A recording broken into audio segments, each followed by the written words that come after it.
Hello friends, this video we will permeability of soils എന്ന topic ആണ് discuss ചെയ്യുന്നത്. അപ്പോൾ എന്താണ് സോയിലിന്റെ പെർമിയബിലിറ്റി? നമ്മളെ സോയിൽ എന്നല്ല ഏതൊരു മെറ്റീരിയൽ ആയാലും അതിൽ കൂടെ അതിനുള്ളിലുള്ള പോർസിൽ കൂടെ വോയിഡ്സിൽ കൂടെ വാട്ടർ അല്ലെങ്കിൽ ഏതൊരു ലിക്വിഡിനും ഒഴുകാൻ പറ്റുമെങ്കിൽ അതിനെയാണ് നമ്മൾ പെർമിയബിൾ ആയിട്ടുള്ള മെറ്റീരിയൽ എന്ന് വിളിക്കുന്നത്. ഇപ്പം നമ്മൾ നല്ല പൂഴി മണലൊക്കെ ആണെങ്കിൽ അതിൽ കുറച്ച് വെള്ളം ഒഴിച്ചാൽ പെട്ടെന്ന് തന്നെ അതൊന്ന് ഒഴുകിപ്പോകും. അപ്പം അങ്ങനത്തെ ടൈപ്പ് സോയിലൊക്കെ വളരെ ഹൈലി പെർമിയബിൾ ആയിട്ടുള്ള സോയിലാണ്. എന്നാൽ ക്ലേ പോലുള്ള മെറ്റീരിയൽ ആണ് എങ്കിൽ അത് വെള്ളത്തിനെ പിടിച്ചു നിർത്തും, അതങ്ങനെ പെട്ടെന്ന് താഴേക്ക് ഒഴുകിയിറങ്ങില്ല. അപ്പം അങ്ങനത്തെ മെറ്റീരിയലൊക്കെ പെർമിയബിലിറ്റി വളരെ കുറഞ്ഞ ടൈപ്പ് സോയിൽസ് ആണ്.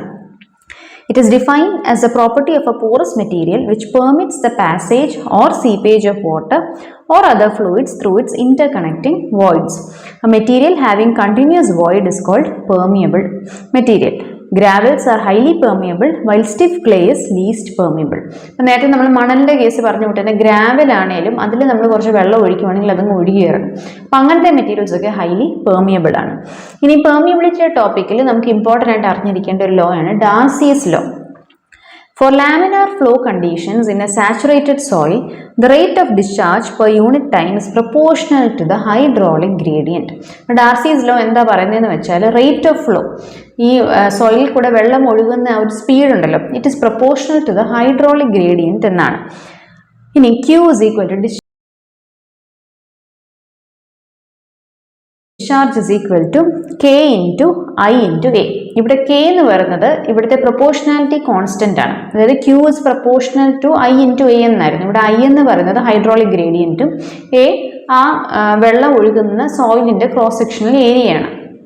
A is the total cross sectional area of the soil mass perpendicular to the direction of flow. അപ്പം Q അതായത് discharge is proportional to I into A എന്നാണ്. ആ പ്രൊപ്പോർഷണാലിറ്റി സൈൻ മാറ്റാനുള്ള പ്രൊപ്പോർഷണാലിറ്റി കോൺസ്റ്റന്റ് ആണ് ഇവിടെ K. K ആണ് നമ്മുടെ ഡാർസിയസ് coefficient of permeability. ഇനി ഡിസ്ചാർജിനെ നമുക്ക് എങ്ങനെ എഴുതാം? അതായത് Q by A നമുക്ക് വെലോസിറ്റി ആയിട്ട് എഴുതാമല്ലോ. അപ്പോൾ അങ്ങനെ വരുമ്പോൾ വെലോസിറ്റി, അതായത് നമ്മുടെ velocity of flow or average discharge velocity is equal to K into I എന്ന് നമുക്ക് എഴുതാം. അപ്പോൾ ഡാർസിയസ് ലോ എന്താണെന്നുള്ളത് പഠിക്കുക. ഡാർസിയസ് ലോ ആയിട്ട് ബന്ധപ്പെട്ടിട്ടുള്ള നമ്മുടെ equation Q is equal to KI into A, അത് വെലോസിറ്റി ടേംസിൽ എഴുതണമെങ്കിൽ ഇങ്ങനെ എഴുതണ്ടേ എന്നുള്ളത് നോക്കി വെക്കുക. ഇനി ഹൈഡ്രോളിക് ഗ്രേഡിയൻറ്റ് യൂണിറ്റി ആവുന്ന കേസിൽ നമ്മളിപ്പോൾ പറഞ്ഞ I എന്നുള്ള വാല്യൂ 1 ആണെങ്കിൽ നമുക്ക് എങ്ങനെ ഒബ്റ്റെയിൻ ചെയ്യും? ഇക്വേഷൻ എങ്ങനെ മാറുന്നത്? V is equal to K എന്ന് നമുക്ക് കിട്ടും. അതായത് നമ്മുടെ constant of proportionality Darcy's coefficient of permeability എന്നുള്ളത് it becomes equal to the velocity of flow. ഇപ്പോൾ കോഎഫിഷ്യന്റ് ഓഫ് പെർമിയബിലിറ്റി എന്താണ്? It is defined as average velocity of flow which will occur through the cross sectional area of solid under unit hydraulic gradient. Hydraulic ഗ്രേഡിയൻറ്റിൻ്റെ value 1 ആകുമ്പോൾ ഉണ്ടാകുന്ന ഫ്ലോയുടെ വെലോസിറ്റിയാണ് നമ്മുടെ coefficient of permeability. ഇതിനെ നമ്മൾ denote ചെയ്യുന്നത് small k use ചെയ്തിട്ടാണ്. ഇതിൻ്റെ യൂണിറ്റ് വരുന്നത് സെൻറ്റിമീറ്റർ പെർ സെക്കൻഡ് അല്ലെങ്കിൽ മീറ്റർ പെർ ഡേ അല്ലെങ്കിൽ ഫീറ്റ് പെർ ഡേയിലൊക്കെയാണ്. ഇനി നമ്മൾ പെർമിയബിലിറ്റി പഠിക്കാൻ നേരം ഇമ്പോർട്ടൻ്റ് ആയിട്ടുള്ള ഒരു ഇക്വേഷനോട് ഇവിടെ അറിഞ്ഞിരിക്കണം. K is equal to CD10 square into E cube by 1 plus E into gamma W by mu. ഈ ഒരു ഇക്വേഷൻ ഇമ്പോർട്ടൻ്റ് ആയിട്ട് അറിഞ്ഞിരിക്കണം. ഇനി എന്താണ് ഇക്വേഷൻ്റെ സിഗ്നിഫിക്കൻസ്? ഈ ഇക്വേഷൻ അറിഞ്ഞിരുന്നാൽ ഓരോ ഫാക്ടേഴ്സ് സോയിലിൻ്റെ പ്രോപ്പർട്ടീസ് വേരി ചെയ്യുന്നതനുസരിച്ച് പെർമിയബിലിറ്റി എങ്ങനെ അഫക്റ്റ് ചെയ്യുന്നു എന്ന് നമുക്ക് പറയാൻ പറ്റും. ഇവിടെ ടേംസ് ഓരോന്ന് എക്സ്പ്ലെയിൻ ചെയ്തു പോകും. K നമ്മൾ പറഞ്ഞുകൊണ്ട് കോഎഫിഷ്യന്റ് ഓഫ് പെർമിയബിലിറ്റി. C എന്ന് പറയുന്നത് shape of the flow path ആണ്. സോയിൽ കൂടെ വെള്ളം ഒഴുകുന്നതിന് ഒരു ഫ്ലോ പാത്ത് നമ്മൾ വരയ്ക്കുവാണെങ്കിൽ അതിൻ്റെ ഷേപ്പ് ഡിനോട്ട് ചെയ്യാനുള്ളൊരു കോൺസ്റ്റന്റ് ആണ് CA.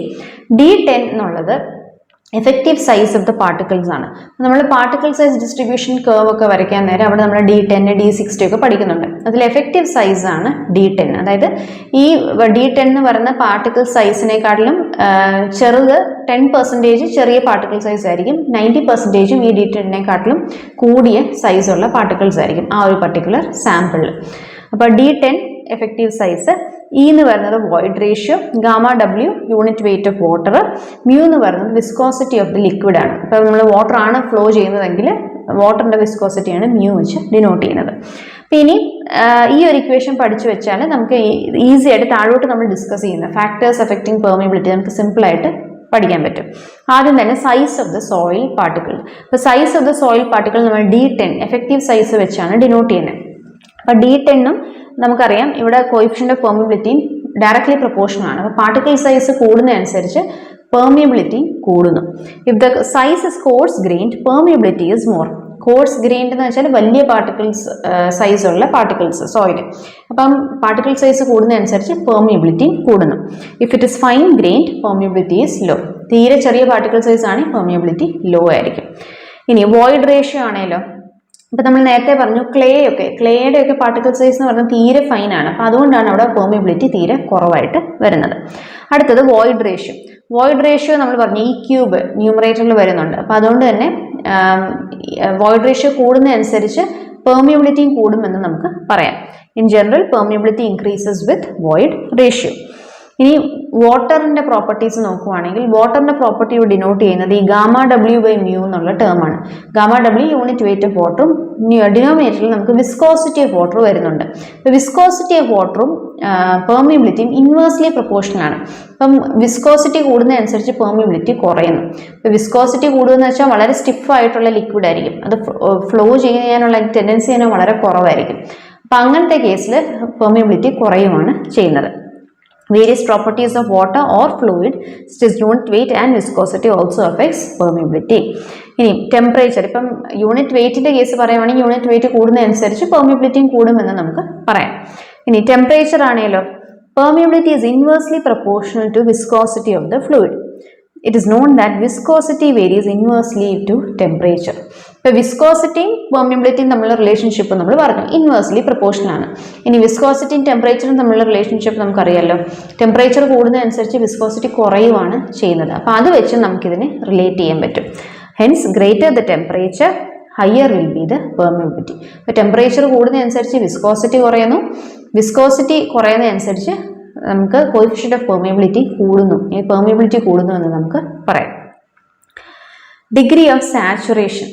ഇനി ഒരു സോയിൽ സാമ്പിൾ കൺസിഡർ ചെയ്യുക. അപ്പം അതിനുള്ളിൽ നമുക്ക് വോയിഡ്സ് ഉണ്ട്, സോളിഡ് പാർട്ടിക്കിൾസ് ഉണ്ട്. അപ്പം ഈ വോയിഡ്സ് എല്ലാം കംപ്ലീറ്റ്ലി ഫിൽഡ് വിത്ത് വാട്ടർ ആണ് എന്നുള്ളൊരു സിറ്റുവേഷനും അസ്യൂം ചെയ്യുക. ഈ വോയിഡ്സിനുള്ളിൽ എല്ലാം എയർ ആണ് എന്ന് വിചാരിക്കുക. വെള്ളം ഇല്ല, എയർ ആണ് വോയിഡ്സിനുള്ളിൽ എന്ന് വിചാരിക്കുക. അപ്പം ഈ എയർ സാമ്പിൾ അല്ലെങ്കിൽ എയറിൻ്റെ പ്രസൻസ് ഉള്ള സോയിലാണ് എങ്കിൽ ഈ വാട്ടറിൻ്റെ ഫ്ലോ ചെയ്ത് ബ്ലോക്ക് ചെയ്യും. അപ്പം അതുകൊണ്ട് തന്നെ അവിടെ പെർമിയബിലിറ്റി കുറവായിരിക്കും. എന്നാൽ ഈ voids if it is completely filled with water, വെള്ളത്തിൻ്റെ ഒഴുക്കിനെ അത് പെർമിറ്റ് ചെയ്യും.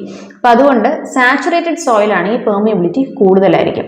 കംപ്ലീറ്റ്ലി ഡ്രൈ അല്ലെങ്കിൽ എയർ വോയിഡ്സിലും വോയിഡ്സിൽ മൊത്തം എയർ ആണ് എങ്കിൽ അവിടെ ബ്ലോക്കേജ് വാട്ടറിൻ്റെ ഫ്ലോയ്ക്ക് ക്രിയേറ്റ് ചെയ്യും. അതുകൊണ്ട് അവിടെ പെർമിയബിലിറ്റി കുറവും ആയിരിക്കും. Partially saturated soil contains air voids which are formed due to entrapped air or gas released from the percolating fluid or water. This air will block the flow path, thereby reducing permeability. Fully saturated soil is more permeable than partially saturated soil. അപ്പോൾ ഈ ഒരു point important ആയിട്ട് ഓർത്തോണം. ഇനി നമുക്ക് പഠിക്കാനുള്ളത് പല പ്രാവശ്യം എക്സാംസിന് ചോദിച്ചിട്ടുള്ളൊരു ക്വസ്റ്റ്യൻ ആണ്, permeability of stratified soil deposit. അതായത് നമ്മൾ കൺസിഡർ ചെയ്യുന്ന സോയിൽ സാമ്പിളിൽ പല സ്ട്രാറ്റിഫിക്കേഷൻ ഉണ്ടെന്ന് വിചാരിക്കുക. അതായത് പല ലെയറിനും ഓരോ പെർമിയബിലിറ്റി ആണ് എങ്കിൽ അങ്ങനെ വരുമ്പോൾ ടോട്ടൽ ആവറേജ് പെർമിയബിലിറ്റി നമ്മൾ എങ്ങനെ കണ്ടുപിടിക്കും എന്നുള്ളത്. ആദ്യത്തെ കേസിൽ flow perpendicular to the bedding planes consider ചെയ്യും. അതായത് ഇവിടെ നോക്കിയാൽ ഇത് നമുക്ക് പല ലെയേഴ്സ് ഓഫ് സോയിൽ കാണാം. ഓരോ സ്ട്രാറ്റയ്ക്കും ഓരോ കോയിഫിഷ്യൻ്റ് ഓഫ് പെർമിയബിലിറ്റി ഉണ്ട്. K1, K2, K3, Kn എന്ന് പറഞ്ഞ് ഓരോ പെർമിയബിലിറ്റി വാല്യൂസും ഉണ്ട്. അതേപോലെ ഓരോ ലെയറിൻ്റെ ഹൈറ്റ് H1, H2, H3 അങ്ങനെ ഡിനോട്ട് ചെയ്യുന്നുണ്ട്. അപ്പം അങ്ങനത്തെ കേസിൽ ആവറേജ് പെർമിയബിലിറ്റി കണ്ടുപിടിക്കണമെങ്കിൽ K average is equal to ന്യൂമറേറ്ററിൽ H1 + H2 + H3, അതായത് ഓരോ ലെയറിൻ്റെയും ഹൈറ്റ് നമ്മൾ ആഡ് ചെയ്തെടുക്കുന്നു. ഡിനോമിനേറ്ററിൽ വരുന്നത് H1/K1 + H2/K2 up to HN/Kn. ഓരോ ലെയറിന്റെ ഹൈറ്റ് ഡിവൈഡഡ് ബൈ അതാത് ലെയറിന്റെ കോഎഫിഷ്യന്റ് ഓഫ് പെർമിയബിലിറ്റി. ഇതിന്റെ എല്ലാം സം എടുക്കുമ്പോഴാണ് ഡിനോമിനേറ്ററിലെ വാല്യൂ നമുക്ക് കിട്ടുന്നത്. അപ്പോൾ ഈ ഒരു ഇക്വേഷൻ വളരെ ഇമ്പോർട്ടൻ്റ് ആണ്. Flow perpendicular to the bedding പ്ലെയിൻസിന്റെ കേസിൽ K average is equal to ന്യൂമറേറ്ററിൽ sum of the thickness of all the layers divided by H1/K1 + H2/K2 up to HN/Kn. ഇതാണ് permeability of stratified soil deposit when flow is perpendicular to the planes. ഇവിടെ നോക്കിയാൽ flow V വെച്ചാണ് denote ചെയ്യുന്നത്. It is perpendicular to the plane. ഇനി നേരെ അടുത്ത case, രണ്ടാമത്തെ case പറഞ്ഞാൽ flow parallel to the bedding planes. അപ്പോൾ നോക്കി, ഇതാണ് നമ്മുടെ ഓരോ ലെയറും. ഈ ഓരോ ലെയേഴ്സിന് പാരലായിട്ടാണ് ഫ്ലോ നടക്കുന്നത് എങ്കിൽ നമ്മൾ K ആവറേജ് എങ്ങനെ കണ്ടുപിടിക്കാം? average coefficient is equal to K1 H1 plus K2 H2 up to Kn Hn divided by H1 plus H2 up to Hn. ഡിനോമിനേറ്ററിലാണ് ഇവിടെ ഓരോ ലെയറിന്റെ തിക്നെസ് നമ്മൾ കൺസിഡർ ചെയ്യുന്നത്. ഈ രണ്ട് ഇക്വേഷൻസ് വളരെ ഇമ്പോർട്ടൻ്റ് ആണ്, പല പ്രാവശ്യം റിപ്പീറ്റഡ് ആയിട്ട് ചോദിച്ചിട്ടുമുണ്ട്. ഇനി നമുക്ക് പഠിക്കാനുള്ളത് പെർമിയബിലിറ്റിയിൽ നമ്മൾ പെർമിയബിലിറ്റി കണ്ടുപിടിക്കാൻ, ഒരു സോയിൽ സാമ്പിളിന്റെ പെർമിയബിലിറ്റി കണ്ടുപിടിക്കാൻ യൂസ് ചെയ്യുന്ന രണ്ട് ടെസ്റ്റുകളാണ്. ഇവിടെ ടെസ്റ്റുകളുടെ പേര്, അത് ഏത് ടൈപ്പ് സോയിലാണ് യൂസ് ചെയ്യുന്നത് അല്ലെങ്കിൽ ആപ്ലിക്കബിൾ ആവുന്നത് ഏത് ടൈപ്പ് സോയിലാണ്, പിന്നെ ഇതിന്റെ ഇക്വേഷൻസ്, ഇത് ആണ് ഈ ഒരു ടോപ്പിക്കിൽ അറിഞ്ഞിരിക്കേണ്ടത്.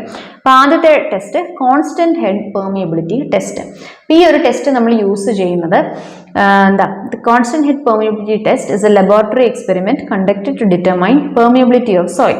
Soils that are suitable are sand and gravels. അതായത് കുറച്ചുകൂടെ ഹയർ പാർട്ടിക്കിൾ സൈസ് ഉള്ള ടൈപ്പ് സോയിലാണ് ഈ constant head permeability test applicable ആയിട്ട് വരുന്നത്. ഇനി ടെസ്റ്റ് എങ്ങനെയാണ് ചെയ്യുന്നതെന്നുള്ള പറഞ്ഞുതരാം. നമുക്കിവിടെ ഒരു സോയിൽ സാമ്പിൾ ഉണ്ട്. ഇപ്പം നല്ല പാർട്ടിക്കിൾ സൈസ് ഉള്ള ഗ്രാവൽ അല്ലെങ്കിൽ സോയില്, അതിൻ്റെ ഒരു സാമ്പിൾ നമ്മൾ എടുക്കുന്നു. അതിൻ്റെ മുകളിലേക്ക് നമ്മളൊരു കോൺസ്റ്റന്റ് ഹെഡ് റിസർവോയർ കണക്ട് ചെയ്തിട്ടുണ്ട്. അതായത് ഈ വാട്ടറിൽ നിന്ന് അല്ലെങ്കിൽ ഈ റിസർവോയറിൽ നിന്നും കണ്ടിന്യൂസ് ആയിട്ടൊരു കോൺസ്റ്റന്റ് ഹെഡ്, ഒരേ പ്രഷർ മെയിൻറ്റെയിൻ ചെയ്തുകൊണ്ട് വെള്ളം ഇതിനുള്ളിൽ കൂടെ ഒഴുകുന്നു. അപ്പോൾ ഇനീഷ്യലി നമ്മൾ വെള്ളം കടത്തി വിടുമ്പോൾ സ്ലോ ആയിരിക്കും, കാരണം വാട്ടർ ഒന്ന് ഒഴുകി വരാൻ, ഇതിൻ്റെ പോർസിൽ കൂടെ ഒക്കെ ഒന്ന് ഒഴുകി താഴേക്ക് വരാൻ കുറച്ച് ടൈം എടുക്കും. ഒരു പർട്ടിക്കുലർ ടൈം കഴിയുമ്പോഴേക്കും ഇത് കോൺസ്റ്റന്റ് ആയിട്ട്, അതായത് ഒരേ വെലോസിറ്റിയിൽ വാട്ടർ ഒഴുകാൻ തുടങ്ങും. അപ്പം ഈ ഒരു ടെസ്റ്റിൽ നമ്മൾ ചെയ്യുന്നത് എന്താ, നമ്മൾ കോൺസ്റ്റന്റ് ആയിട്ടുള്ളൊരു ഹെഡ് പ്രൊവൈഡ് ചെയ്യുന്നുണ്ട്. അതായത് കോൺസ്റ്റന്റ് പ്രഷറിൽ വെള്ളം ഇതിൽ കൂടെ ഒഴുക്കി വിടുന്നുണ്ട്. അപ്പോൾ കോൺസ്റ്റന്റ് ഹെഡ് യൂസ് ചെയ്യുന്നുണ്ട്. അതുകൊണ്ടാണ് ഇതിനെ കോൺസ്റ്റന്റ് ഹെഡ് പെർമിയബിലിറ്റി ടെസ്റ്റ് എന്ന് വിളിക്കുന്നത്. പ്രഷർ വേരി ചെയ്യുന്നില്ല, ഒരേ പ്രഷറിലാണ് വാട്ടർ ത്രൂ ഔട്ട് ഇതിൽ കൂടെ ഒഴുകിക്കൊണ്ടിരിക്കുന്നത്. ഈ ഒരു ടെസ്റ്റിൽ നമുക്ക് അറിഞ്ഞിരിക്കേണ്ട ഏറ്റവും ഇമ്പോർട്ടൻറ്റ് ആയിട്ടുള്ള കാര്യം ഇതിൻ്റെ ഇക്വേഷൻ ആണ്. ഇവിടെ കോഎഫിഷ്യന്റ് ഓഫ് പെർമിയബിലിറ്റി കണ്ടുപിടിക്കാൻ നമ്മൾ യൂസ് ചെയ്യുന്ന ഇക്വേഷൻ QL/AHT. ഇവിടെ Q എന്ന് പറയുന്നത് it is A quantity of water discharged, L is the distance between the manometers. നമ്മൾ ഈ ഫ്ലോ മെഷർ ചെയ്യാനായിട്ട് മാനോമീറ്റേഴ്സ് പ്ലേസ് ചെയ്യുന്നുണ്ട്. ഈ രണ്ട് പോയിന്റ്സിലായിട്ട് ഇത് തമ്മിലുള്ള ലെങ്തിനെയാണ്, ഡിസ്റ്റൻസിനെയാണ് നമ്മൾ L യൂസ് ചെയ്ത് ഡിനോട്ട് ചെയ്യുന്നത്. A is the cross sectional area of the specimen. നമ്മൾ ഈ എടുക്കുന്ന സ്പെസിമെനിന്റെ ക്രോസ് സെക്ഷണൽ ഏരിയ ആണ് capital A. T is the total time of discharge and H is the head required for flow. ഇവിടെ നമുക്ക് H കാണാം, ഇവിടെ തൊട്ട് ഇവിടം വരെയാണ് നമ്മുടെ ഹെഡ് വരുന്നത്. ഓക്കെ, അപ്പം K is equal to QL/AHT. ഇപ്പൊ എക്സാമിന് ഈ വാല്യൂസ് എല്ലാം നിങ്ങൾക്ക് തന്നിരിക്കും, K കണ്ടുപിടിച്ചാൽ മതി, അല്ലെങ്കിൽ ചിലപ്പോൾ ഇക്വേഷൻ ആയിരിക്കും ചോദിക്കുന്നത്. ഇതാണ് കോൺസ്റ്റന്റ് ഹെഡ് പെർമിയബിലിറ്റി ടെസ്റ്റ്. ഇത് യൂസ് ചെയ്യുന്നത് എവിടെയാണ്, കുറച്ചുകൂടെ ഹയർ പാർട്ടിക്കിൾ സൈസ് ഉള്ള, ഇപ്പോൾ കോഴ്സ് ഗ്രാവല് അല്ലെങ്കിൽ കോഴ്സ് ആയിട്ടുള്ള സാൻഡ് പാർട്ടിക്കിൾസ്, അപ്പം അങ്ങനെ ഹയർ പാർട്ടിക്കിൾ സൈസ് ഉള്ള സോയിലാണ് ഈ ഒരു ടെസ്റ്റ് ആപ്ലിക്കബിൾ ആയിട്ട് വരുന്നത്. അടുത്തത് ഫോളിംഗ് ഹെഡ് പെർമിയബിലിറ്റി ടെസ്റ്റ്. ഈ ഒരു ടെസ്റ്റ് നമ്മൾ തീരെ ചെറിയ പാർട്ടിക്കിൾ സൈസ് ഉള്ള സോയിലാണ് യൂസ് ചെയ്യുന്നത്. It is used to evaluate permeability of fairly less pervious soil, particularly for fine grained soil sample. ഇപ്പോൾ ലെസ് പെർമിയബിലിറ്റി ഉള്ള സോയിൽസിൽ, വളരെ ഫൈൻ ഗ്രെയിൻഡ് ആയിട്ടുള്ള സോയിൽ പാർട്ടിക്കിൾസിലാണ് ഈ ഒരു ടെസ്റ്റ് യൂസ് ചെയ്യുന്നത്, ഫോളിംഗ് ഹെഡ് പെർമിയബിലിറ്റി ടെസ്റ്റ്. ഇനി ഇതിൻ്റെ പ്രൊസീജിയർ പറയാം. ഈ ടെസ്റ്റിൽ എന്താ ചെയ്യുന്നതെന്ന് വെച്ചാൽ, ഇത് നമ്മുടെ സാമ്പിൾ ആണ്. ഇതിൽ നമ്മൾ വളരെ ഫൈൻ ഗ്രെയിൻഡ് ആയിട്ടുള്ള പാർട്ടിക്കിൾസ് ഉള്ള ഒരു സോയിൽ സാമ്പിൾ ഇതിനുള്ളിൽ എടുത്തിട്ടുണ്ട്. അതിൻ്റെ cross sectional area capital A ആണ്. അതിൻ്റെ മുകളിലായിട്ട് നമ്മളൊരു സ്റ്റാൻഡ് പൈപ്പ് വെച്ചിട്ടുണ്ട്. ഈ സ്റ്റാൻഡ് പൈപ്പിനുള്ളിലാണ് നമ്മൾ വെള്ളം ഒഴിക്കുന്നത്. അപ്പോൾ ഈ വെള്ളം സ്റ്റാൻഡ് പൈപ്പിൽ കൂടെ ഒഴുകി ഈ സോയിൽ സാമ്പിളിൽ കൂടെ പാസ് ചെയ്ത് താഴേക്ക് ഒഴുകി വരുന്നു. അപ്പോൾ ഇവിടെ നമ്മൾ ഈ സ്റ്റാൻഡ് പൈപ്പിന്റെ cross sectional area small A എടുത്തിട്ടുണ്ട്, സാമ്പിളിന്റെ cross sectional area capital A എടുത്തിട്ടുണ്ട്. ഇനി ഈ സ്റ്റാൻഡ് പൈപ്പിൽ കൂടെ വെള്ളം ഇങ്ങനെ ഒഴുകും തോറും, താഴേക്ക് ഒഴുകും തോറും ഇതിന്റെ ഹെഡ് കുറഞ്ഞുകൊണ്ടിരിക്കും. അപ്പോൾ ഹെഡ് കുറയുന്നതനുസരിച്ച് ഈ ഫ്ലോയിലും വേരിയേഷൻ വരുന്നുണ്ട്. അപ്പോൾ അതുകൊണ്ടാണ് ഇതിനെ ഫോളിംഗ് ഹെഡ് ടെസ്റ്റ് എന്ന് നമ്മൾ വിളിക്കുന്നത്. ഹെഡ് ഇങ്ങനെ കുറയുവാണ്. അപ്പം ഇനീഷ്യലി ഉണ്ടായിരുന്ന ഹെഡ് H0യും ഫൈനലി നമ്മൾ മെഷർ ചെയ്യുന്ന ഒരു പർട്ടിക്കുലർ ലിമിറ്റ് വരെയാണ്, അവിടെ വരെയുള്ള ഹെഡ് H1ഉമാണ്. ഈ ഹെഡ് ഇവിടുന്ന് ഇവിടം വരെ വെള്ളം ഒഴുകി താഴുമ്പോഴേക്കും ഉള്ള ടൈം ഗ്യാപ്പ് നമ്മൾ മെഷർ ചെയ്യുന്നുമുണ്ട്. അപ്പോൾ ഇനീഷ്യലി ഉണ്ടായിരുന്ന ടൈം T0യിൽ നമ്മൾ സ്റ്റോപ്പ് വാച്ച് സ്റ്റാർട്ട് ചെയ്യുവാണ്. ആ വെള്ളം ഒഴുകി ഈ H0 വരെ എത്തുമ്പോഴേക്കുള്ള ടൈമിന് നമ്മൾ T1 എന്ന് പറഞ്ഞ് നമ്മൾ മെഷർ ചെയ്യുവാണ് എങ്കിൽ ഇലാപ്സ് ടൈം T1 - T0 ആണ്. ഹെഡ് ഡിഫറൻസ് വരുന്നത് H0 - H1 ആണ്.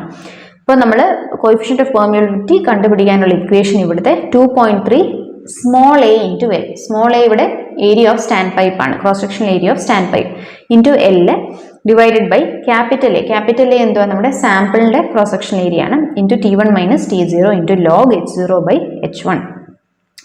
അപ്പോൾ ഇതാണ് ഇവിടുത്തെ ഇക്വേഷൻ. എൽ എന്ന് പറയുന്നത് നമ്മുടെ ഈ സാമ്പിളിൻ്റെ ലെങ്ത്തുമാണ്. ഓക്കെ, അപ്പം ഈ രണ്ട് ടെസ്റ്റാണ് നമ്മൾ പെർമിയബിലിറ്റിയിൽ അറിഞ്ഞിരിക്കേണ്ടത്. അപ്പം നമ്മൾ കോൺസ്റ്റന്റ് ഹെഡ് പെർമിയബിലിറ്റി ടെസ്റ്റ് പറഞ്ഞു, വേരിയിങ് ഹെഡ് അല്ലെങ്കിൽ വേരിയിങ് ഹെഡ് എന്ന് വിളിക്കാറുണ്ട്, ഫോളിംഗ് ഹെഡ് ടെസ്റ്റ് എന്നും വിളിക്കാറുണ്ട്. ഈ രണ്ട് ടെസ്റ്റും രണ്ടിലെ ഇക്വേഷൻസും അത് ഏത് ടൈപ്പ് സോയിലിനാണ് ഓരോ ടെസ്റ്റ് യൂസ് ചെയ്യുന്നതെന്ന് അറിഞ്ഞിരിക്കണം. ഇതോടുകൂടി ഈ ഒരു വീഡിയോ നമ്മൾ വൈൻഡപ്പ് ചെയ്യുകയാണ്. അടുത്ത ടോപ്പിക്കുമായിട്ട് അടുത്ത വീഡിയോയിൽ കാണാം. Thank you.